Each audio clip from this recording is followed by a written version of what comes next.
Tiber Septim, as we all know, conquered lands which seemed untamable, lands which represented their own unique set of cultures, and these ethnical differences and discrepancies are what usually deterred empires from fully branching out of their homeland and into foreign territories. But Tiber Septim loved tampering with business out of his jurisdiction. Who we called Tiber Septim was actually Ft.TheBigE15. Now, I'm not keen on delving into the alliances that Ft. formed throughout his reign as a general, nor as an emperor, but what we can surely conclude is the fact that Ft. kept the company of two people which would in unison be known as Tiber Septim, and that's most likely all you need to know before we start exposing the motives behind the foundation of a particular college.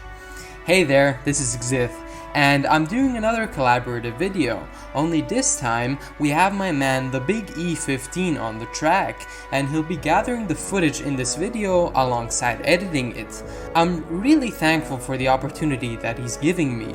I've been accepted into a really kind community of like-minded people who create similar content to mine, and nothing beats the support of fellow creators. Now, the college I am referring to is called the Imperial College of the Voice.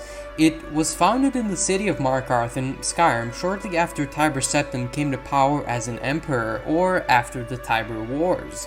But what drove his interest to erect a college devoted strictly to the Thu'um, or rather the way of the voice? Well, Tiber Septim's physical embodiment was indeed Ft.TheBigE15.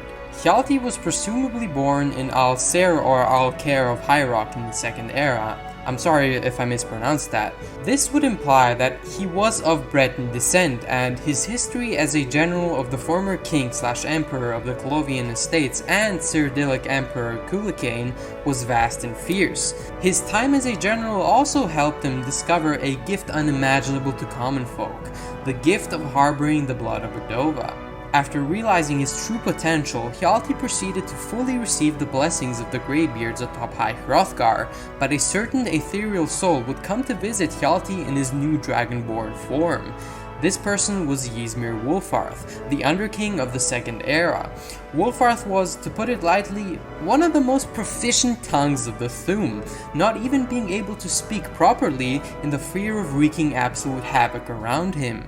Wulfarth's reign as a king ended long ago, in the First Era in fact, but his ethereal soul managed to convince Ft. and manipulate him into keeping his company indefinitely. Now, why would these men form an alliance? I mean, what benefited them, right? Both of them had solid reasons for this unusual alliance. Ft. heavily benefited from Wulfarth's knowledge of the Thu'um, and Wulfarth had his own warmongering motives against the elven population of Morrowind. During times of war, Ft. and Wulfarth would aid each other in the battles that they fought against Cuchulainn's opposers.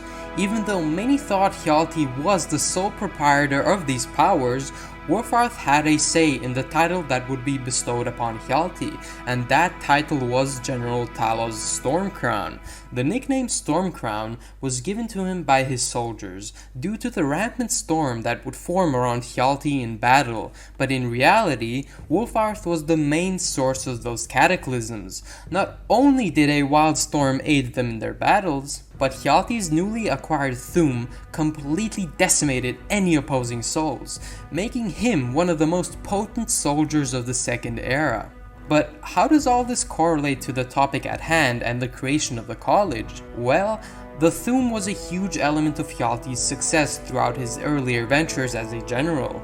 The evidence backing up his integrity as a mighty warrior is credited to the existence and potency of the Thu'um and everything it stands for. Through General Talos' help, King Cuchulainn was in line to be the next emperor of Cyrodiil, but the main consensus dictates that Cuchulainn was assassinated by a Breton Nightblade before his crowning, and this, alongside most of Tamriel's political inconsistencies, is a mess of rumors. Nevertheless, Cuchulainn's assassination left Ft. with a slit throat, leaving his voice crippled, and the assassination might have been intentional after all, but nearly all political dilemmas aren't as black and white as one might like to believe. As a result of this mishap, Hjalti's ability to shout was impaired, leaving him unable to fully shout. All of these events are what led Hjalti to forcefully disband his inborn gift as a soldier and control his own empire, which is why the driving reason for the erection of the Imperial College of the Voice was to restore the usage of the ancient way of the voice back into combat and war, because he himself couldn't use the Thu'um anymore.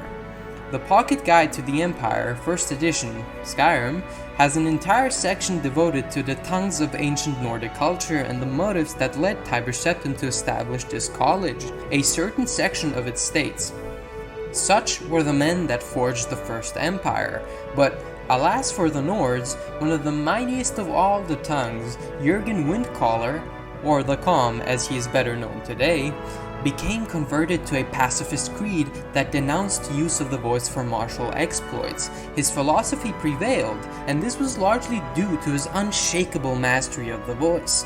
His victory was sealed in a legendary confrontation, where the Calm is said to have quote-unquote swallowed the shouts of 17 tongues of the militant school for 3 days until his opponents all lay exhausted, and then they became his disciples.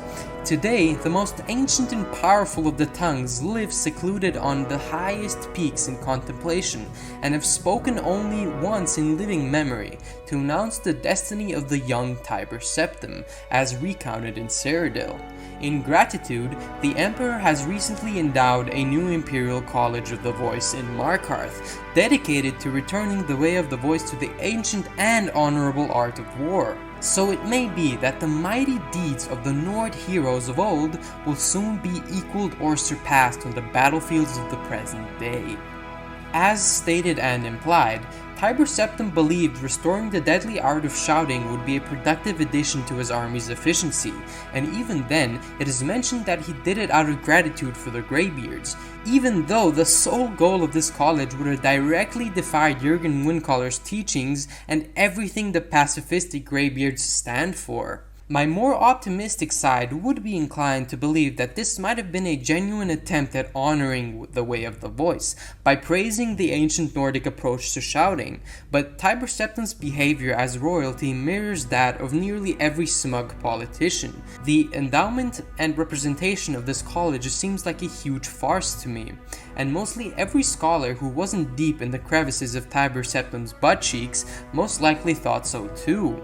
An elven tourist from the Eldmeri Dominion even commented on the appalling state of the staff in charge and how pointless the positions of this college were. The elven traveler stated, "Septim's new college is staffed by hacks and charlatans. The so-called Grandmaster is said to have formerly earned his living as a street performer in Windhelm. The students are scions of the most obsequious Nord families, hoping to curry favor with Tiber Septim's new order." As of the 4th era in Skyrim, no amount of peasants can even recount there ever being an Imperial College of sorts in Markarth, so this just further proves my point of this being a fake public act of appreciation for Nordic culture, if not even to just kickstart an attempt at bolstering the strength of Tiber Septim's legionnaires. Nonetheless, from the reception and reputation that it has gathered over the years, not to mention the fact that no one in Skyrim knows about it, we can safely assume that the college was a complete and utter failure. As for the trainees that were a part of the college, I doubt they even came close to achieving a smudge of knowledge about the sacred Thu'um. All in all, Tiber Septim delved into avenues too ambitious, even for him, and as mentioned in the beginning segment of this video, tampering with the sophisticated intricacies of cultures which you have no rightful high ground over can result in utter failure, and most likely will. But one might argue with me about this topic, because yes, he was a Dragonborn, a complete master of the Thu'um, but that is because he was individually gifted to possess that power. His dream of having the ability to bolster his armies with such a sacred martial art was, and still is, far out of anyone's jurisdiction. I honestly hope you enjoyed the video, and once again, I cannot thank TheBigE15 enough for participating and helping me edit this video, and alongside him giving me a shout out on his channel. This was Xith, and I hope you have a good one.